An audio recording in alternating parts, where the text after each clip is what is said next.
When I was younger, I didn't understand why there weren't so many, queer spaces for women. Well, you got to go back to, women couldn't own credit cards until 1975. So how the hell are you supposed to open a business if you can't have your own credit card? That's Chivonn Anderson, and this is Roar.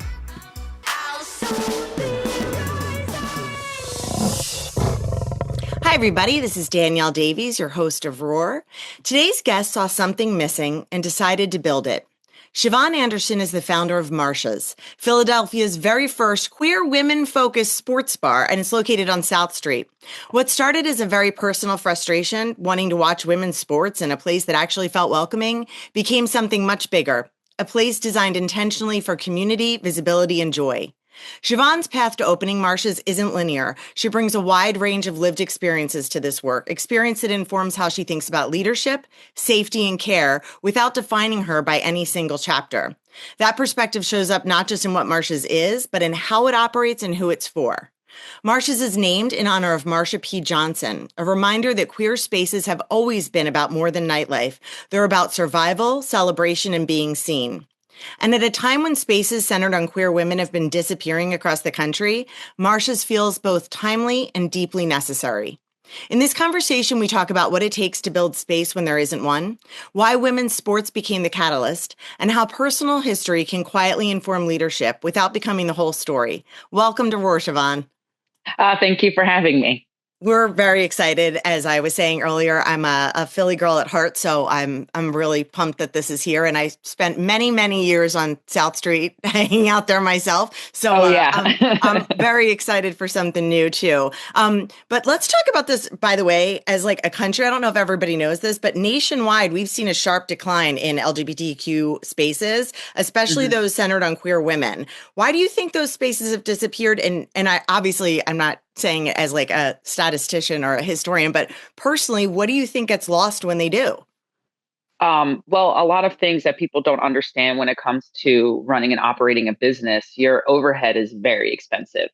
And, usually you have like a triple net lease where you have to pay, you got to pay your rent, your taxes, all of the maintenance, all of the insurance, plus your payroll, plus everything else. And sometimes that gets to be super overwhelming. Or if you're doing a really good job and you're successful and the property owner comes in and is just like, oh, hey, by the way, I'm going to raise your rent $10,000 a month, which can be devastating. Or they decide that they don't want to rent to you anymore. And they are like, oh, we're just not going to renew your lease. So I don't think that it's a lack of people wanting to go out and be in these spaces. It's a lot of the times it's financially just like extremely burdensome, and you can't really afford to continue to operate the space even though you know it's needed. How are you combating that personally at Marsha's? So I am a licensed real estate agent, and I have been for the past 5 years. And I knew from real estate standards, it's more beneficial to own than to rent. So I was able to find a commercial property that had a liquor license available and also had a business assets available that I could purchase at I'd say affordable rate. But it was over, all the price point where we settled, because it's all public knowledge, was like about 1.37. So in the grand scheme of things, that seems like a lot of money. But when it comes down to what our mortgage is per month versus what rent would be for a space on South Street, it would be double, just because that's how these things operate. So being able to purchase the building, meaning that we are our own property owners, which means we set our rent.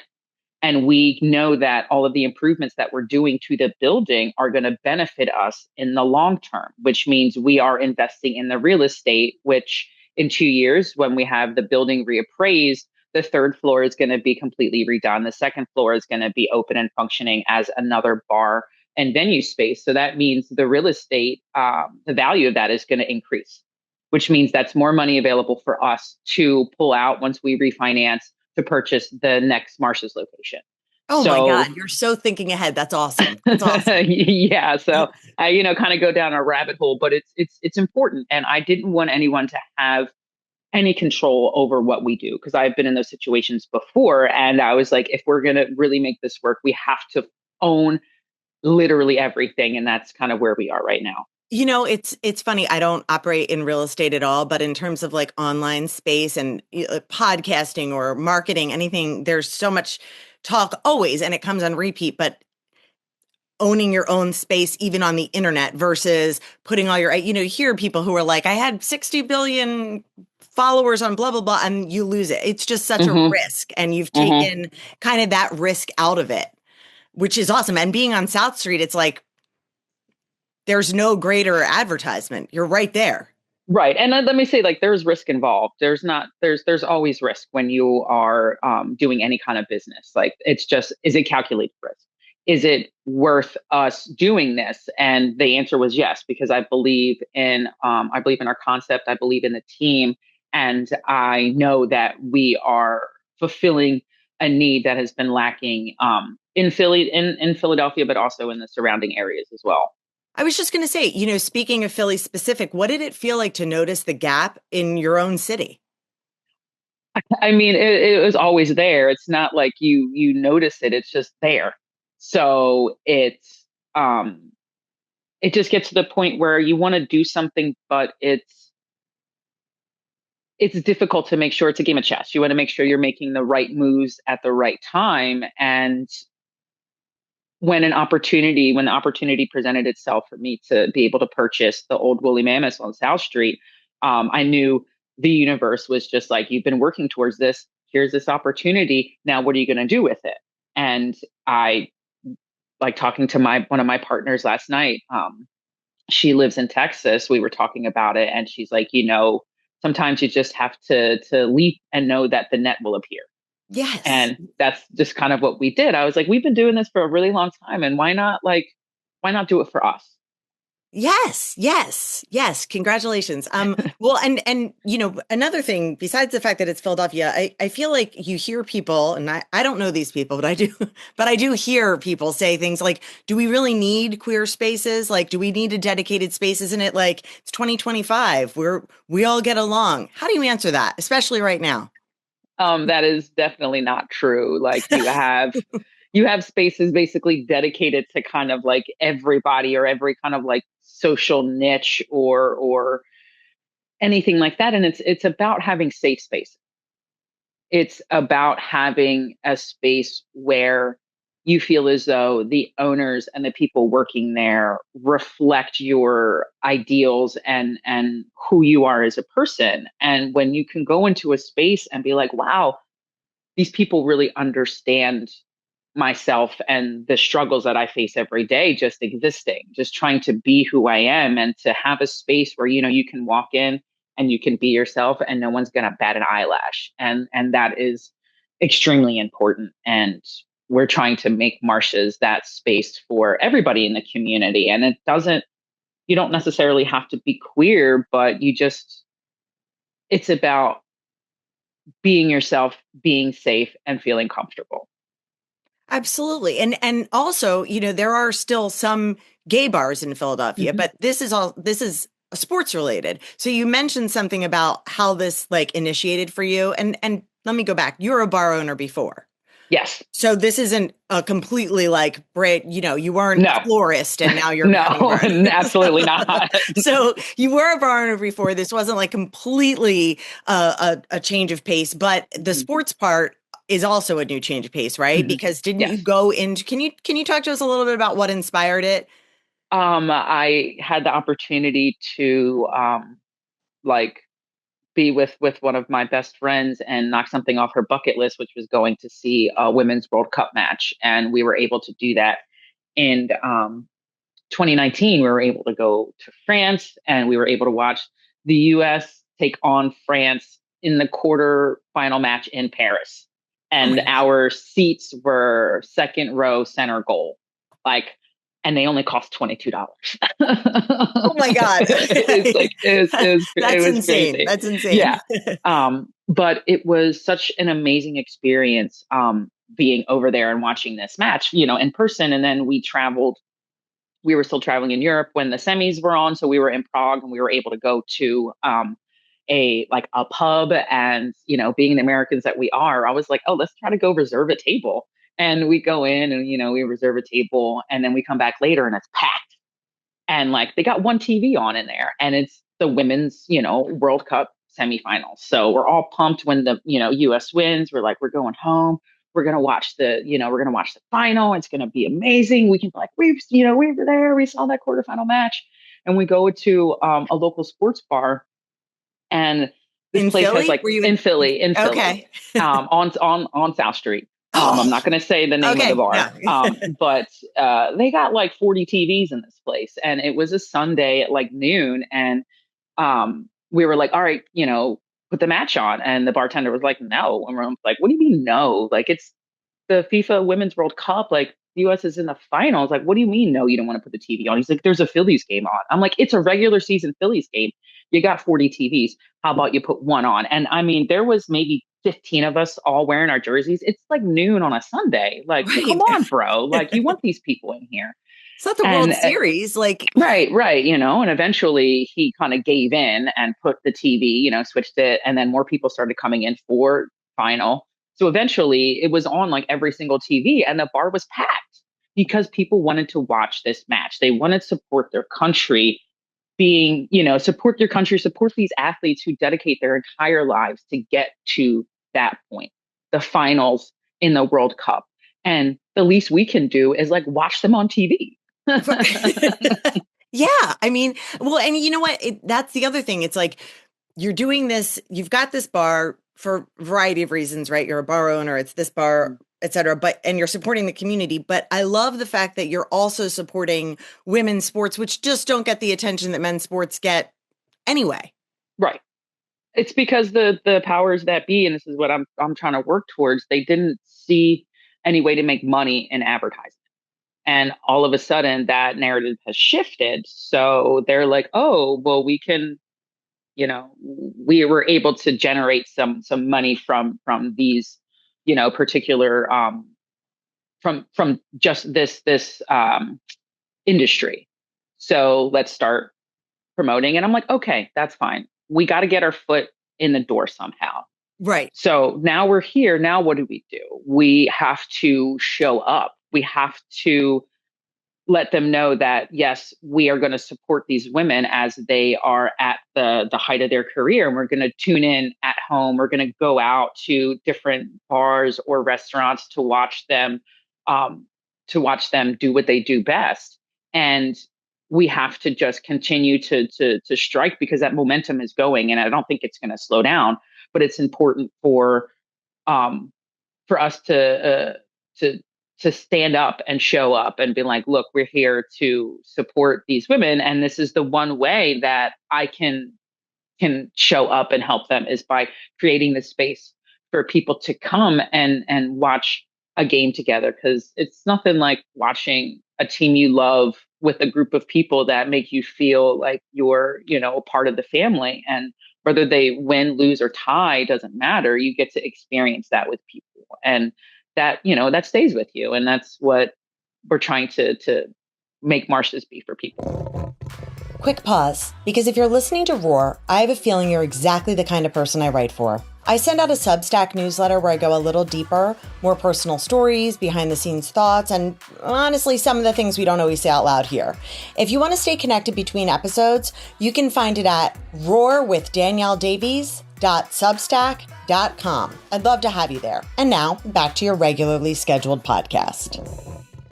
Well, you were talking about like it, get the momentum going, and it felt like, and this is not where I was going, but I have to just mention it. It felt like prior to 2024, there was some momentum going in the right direction in the world. There were stores carrying LGBTQ friendly things and like kind of just seeming like they were part of the momentum, and their inauthenticity has been, obviously not great for them, but so disappointing for everybody who kind of bought into that narrative, or that thought that this was meaningful. but it was really just about the bottom line. And I'm really thrilled for you and the community that, like, when something's being built from scratch, it kind of has to be authentic. I mean, what you're Right. doing sort of has to be authentic. So anyway, Right. sorry. I just, That's all it's just good. so, Sometimes. yeah. Anyway, let's talk about Marsha P. Johnson for a second. Mhm. Marsha's named after Marsha P. Johnson, and Correct. who stood for visibility, resistance, and care. How did her legacy influence your vision for this space, and why her? Um, I when we were thinking of a name, I came up with like a placeholder, and one of my housemates was like, he's like, you have to name the bar after someone that like meant something to you or the community or something. He's like, it's gotta have a life of its own. And I don't know, like she just popped in my head immediately, and I was just like, it's got to be, Marsha P. Johnson. Was she was the face in a way of the the revolution, the riot, the resistance in Stonewall. And I came out when I was 15 in the 90s. And there I knew I had to come out. I just had to. And I I was like I thought I was an endangered species, like Yeah, there yeah. wasn't a lot of out people, especially teenagers in the 90s, but I was able to come out and live my life and not really fear anything. And I was able to get to this point where I can purchase real estate. I can purchase these things. I can be visible and I can be my true authentic self. And I wouldn't be here if it wasn't for Marsha and Silver Rivera and all the other people that were in the front lines, our kings, our queens, like everybody in between, like their sacrifices and everything that they basically went through every single day of their lives to exist needs to be recognized. And this is just a very simple way for myself and my team and our community to say, thank you to all of those warriors that stood up and said no more and gave me personally the ability to live my life the way I have. And when thinking about her and thinking about the space and obviously, like, there's heaviness to that, right? But there's Mhm. also celebration and joy and a party. It's a bar, it's fun. How did you think about kind of safety, inclusion, and accessibility when you were designing the space? With the space, there's really not like there's nothing like physically that we could do to the building. The building is kind of like what it is, but we went in there. I know my strengths, I know my weaknesses, and my weaknesses are like design in every sense of the word. So And my weaknesses are design. yeah.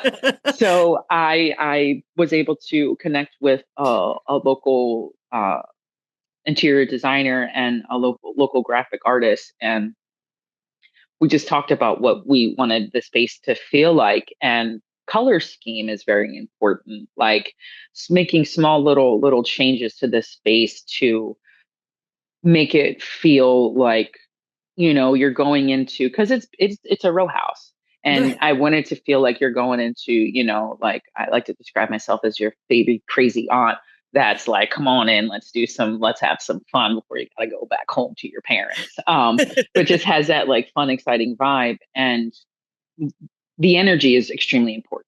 And when you walk into a space where the employees feel safe, they feel seen, they want to be there, they want to work, they want to have a good time, that kind of radiates out to the customers that are to our guests that are coming in. And um we always say, like, if someone doesn't feel safe because of something that's going on, please come and tell us immediately. We will address any issue as they are brought to our attention, because we don't want people to feel like they're if something's going on that they're going unseen. So we do our best to make sure that everybody is having a good time. They feel like they can go in here and truly be themselves. And if something feels off, come tell us, and we will do our best to make sure that you feel comfortable where you are, because like this is Marsha's is an extension of who I am as a person. And I always want people to feel like they are safe when they're with me. So that's what I want Marsha's to feel like for people.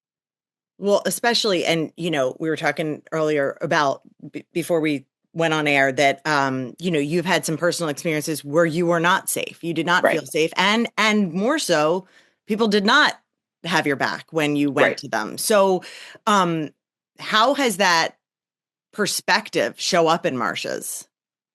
Um, And how has that made you, we also talked about things coming full circle, and it all, mhm. all our past informs us as to who we are now. You wouldn't be the wonderful, spectacular, exact you that you are right now without all of these good and bad things happening in Right. your life. Right. Right. Right. So even though terrible things happen, that is our perspective, hopefully, in our lives that we can Mhm. take with us. At least that's what I hope for myself. Anyway. Right. So how does that work for you? Like, even when you say, you want people to tell you right away if they feel unsafe. I mean, right Mhm. off the bat, I can hear it because I know your story, but does it show up in other ways? Um, it's I don't know. It's hard to describe.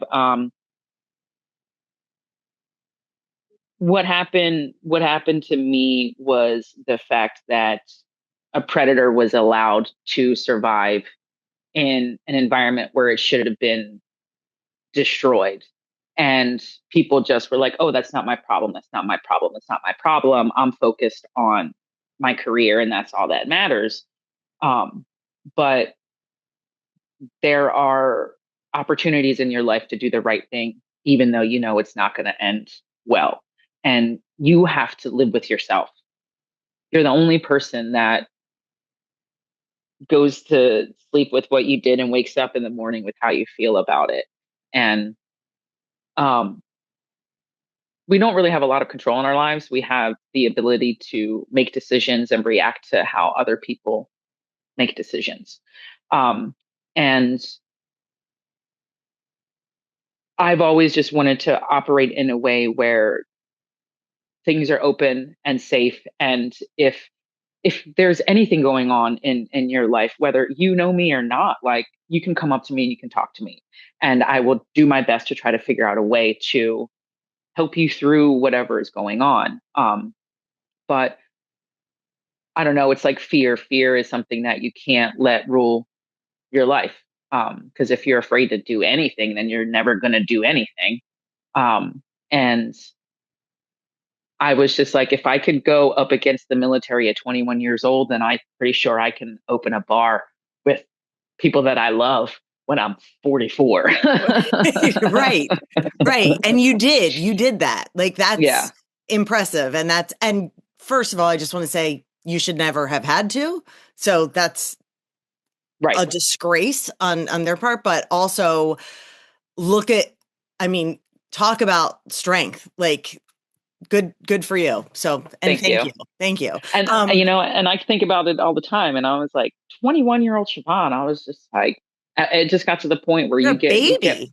yeah, but you Like, also get pushed, and you know that like, yeah, I'm a baby, but I'm also an adult, and I have a responsibility to do what is right. I was raised by parents that instilled in me right and wrong, and how to stand up for people that are being bullied or can't stand up for themselves. And sometimes you got to sacrifice yourself for the larger picture. And I do the same thing over again, knowing exactly the consequences of my actions because it's the right thing to do.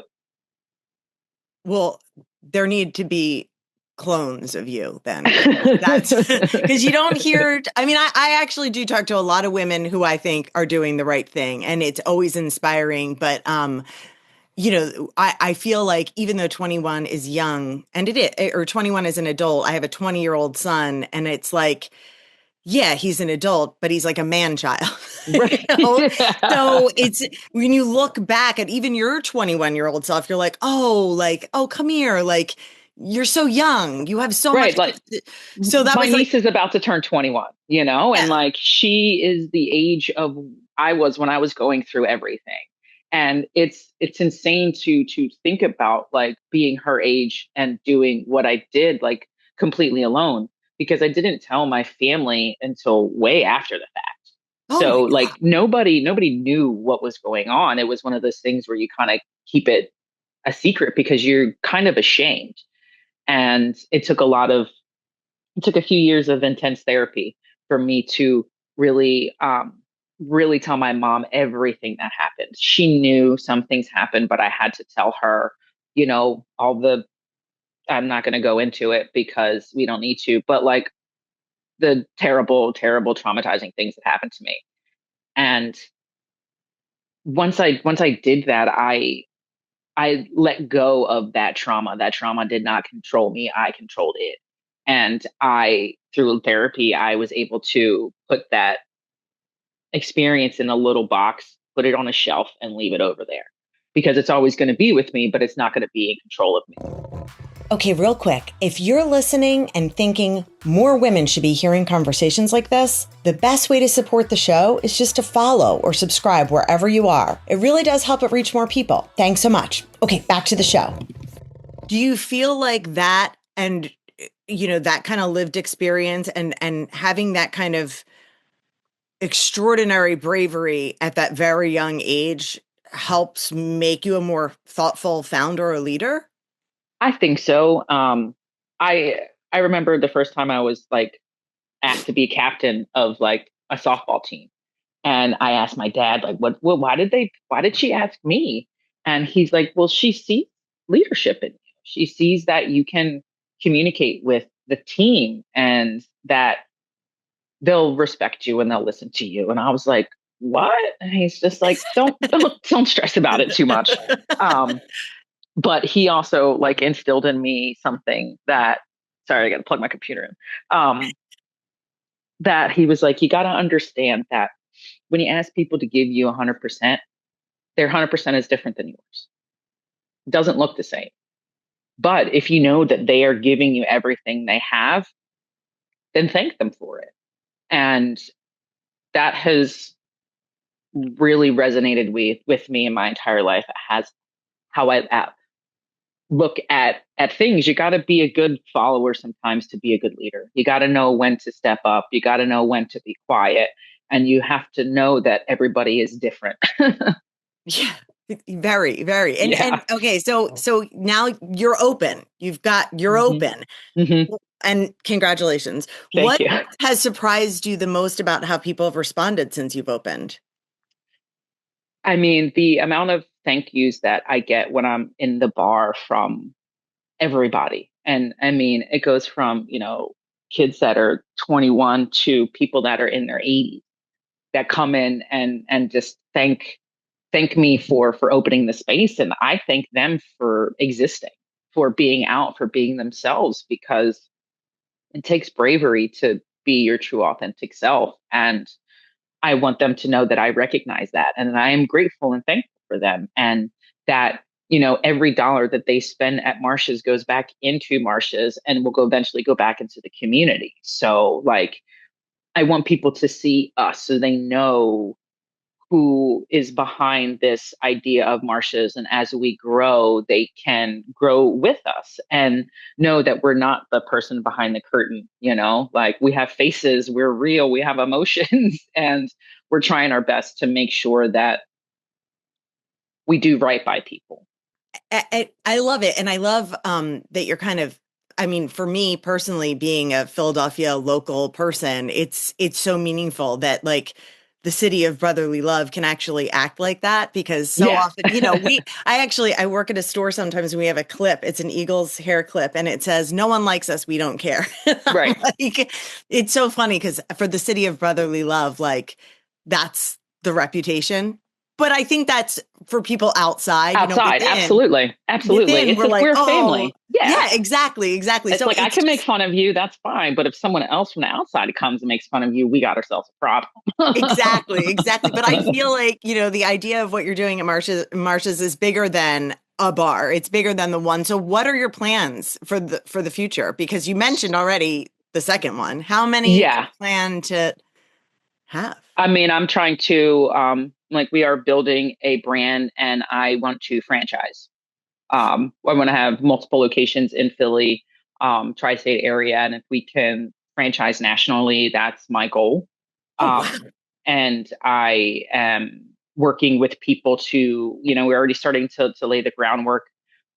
With that, I understand what it takes to build a successful company, to be able to have a franchise, to be able to like we don't have any investors. I've got partners. So like we are like self-funded. We've got an SBA loan. So like there's no one else like really pulling the strings. And eventually we will take on investors, but that's going to be in a way where fully our discretion. If it's a woman that's like, I love your ideas. We're doing this, we're doing that. It's like, all right, we're going to sit down and we're going to talk about it and weigh things out. But you have to start strong from the beginning. If you're going to if you're going to build a brand, people need to know you know what you're doing.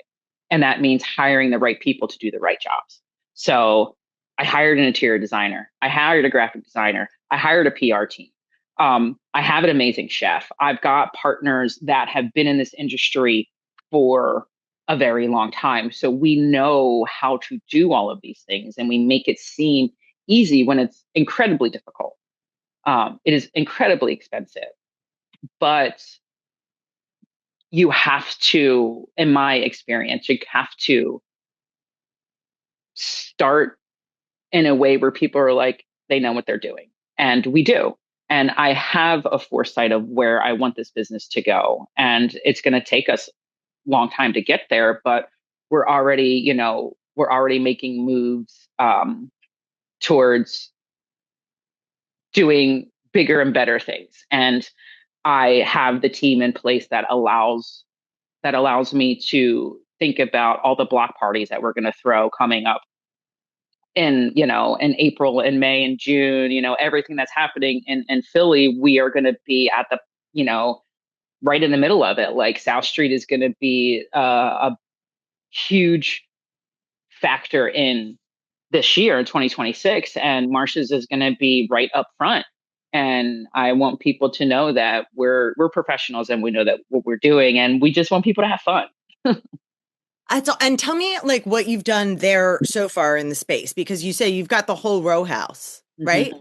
Yes. So the first floor is operational. We're working on getting the second floor open. We just do, a few things. And I knew that buying the building that I was going to have to invest money into the building in order to get the second floor operating. So we're a couple of months away from that being open. So the second floor is going to be, we're going to have another bar up there. It's going to be a full open space. So we'll have dance parties, we'll have events. You can rent it out for private events. And then the third floor, that's all of our offices. Oh my gosh. So it will the Marshes on South Street be kind of like the original hub then, Yes. and you'll have the offices there to operate? Yes. Awesome. That's a Yeah. lot of Yeah. foresight. How long have you been planning this?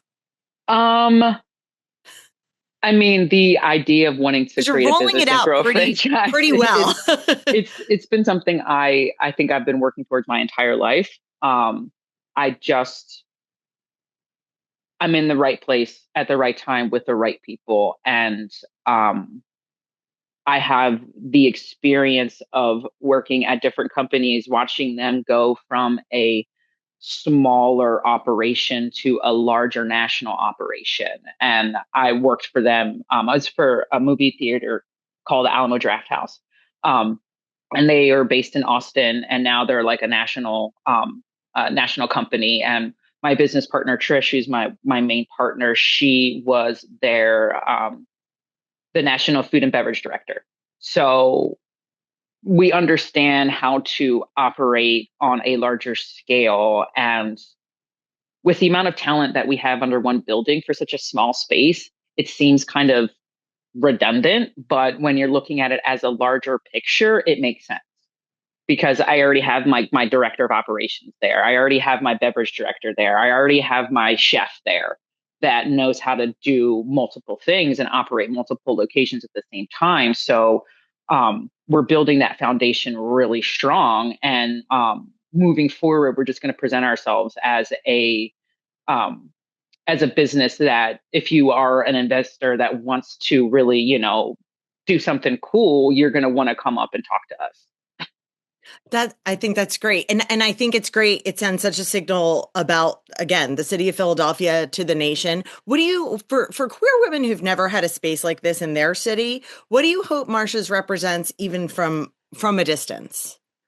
Um, that there is faith. Like we're still here, we're still trying to figure it out. It's hard. And when I was younger, I didn't understand why there weren't so many, queer spaces for women. We got to go back to, women couldn't own credit cards until 1975.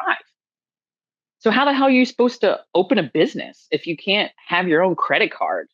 So it's just like a lot of these things have factored into having safe spaces for queer women. So with Marsha's, like being able to own the bricks, own everything is something that I'm trying to have other people think about if you're trying to open a space. Like if there's a way for you to own everything, then own everything.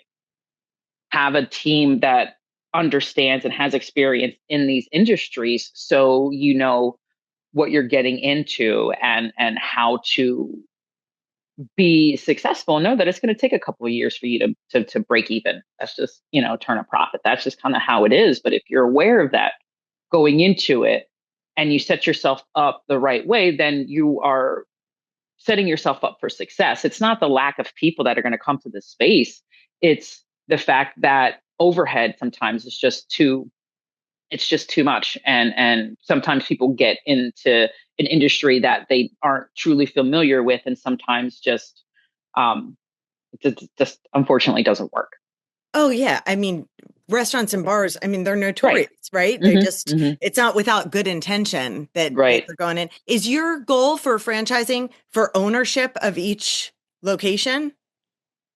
Um, so, I mean, the idea is that when you franchise and you just sell off parts of the franchise. So if someone comes in, they're like, oh, we want to be part of the Marsha's franchise. So you do a whole, thing, and then you come up with a franchise agreement, and then you go out and then you help them set everything up. Training, there's protocol, things that they have to do in order to stay within the franchise agreement.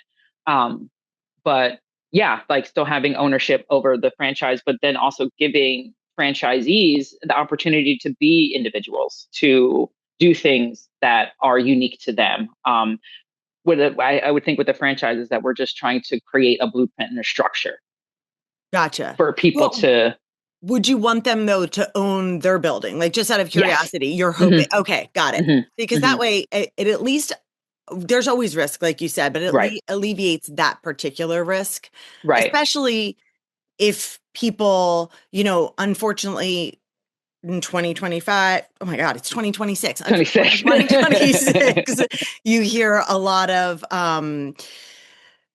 negative rhetoric. And Hmm. so that just kind of eases that for you. Ownership, I Right. think, means something. Right. And yeah, I like that. And Yeah. last question for you. If someone walks into Marsha's for the first time and leaves feeling just one thing, what do you hope that feeling is? These people get me. That's awesome. That's awesome. I want to come in. I'm coming in. I'm coming up. Please do. Oh yeah. So wait, just real quick, like for people who are local, what are your hours? So we are open 7 days a week, Monday through Friday. We open at 4, and we close at 10 Monday and Tuesday. We close at midnight Thursday and Friday. Or no, we close at midnight Wednesday and Thursday. Friday we close at 2. Saturdays we open at noon, close at 2. Sundays we open at noon and close at 10. All of those Okay. hours are on our website. Okay. And I'll link to all of this on the show notes. And then if you've got, we'll check everybody who's watching, check the show notes for any details and we'll keep you updated on Marsha's. You're going to have to get to South Street. If you don't know what that is, Yes. you're in for a treat in Philadelphia. It's a memory. It's iconic. It's iconic. It's one of those things, people think of Philly, they think of Rocky, the Art Museum sets, cheesesteaks, and South Street. You got to go to South Street. I know. You have to. So thank you so much for being here, Chivonn. I really appreciate it. Oh, you're very welcome. And I'm so grateful for you having us on the show. Us, me, the royal we. Yeah, exactly. Thank you so much. I loved how Chivonn talked about what it actually feels like to walk into a space and just be. No explaining, no adjusting, no performing, and how powerful it is when women decide to create those spaces for themselves and for each other. And next week, we're going somewhere we don't always go, but probably should. We're having a very real, very open conversation about women's bodies, sex, and all the things we're not taught to talk about, but absolutely should be, with 3 sexual wellness experts in our Sex Roundtable. Until then, if this episode made you think of someone, send it to them. That's how these conversations keep going. We'll see you next week.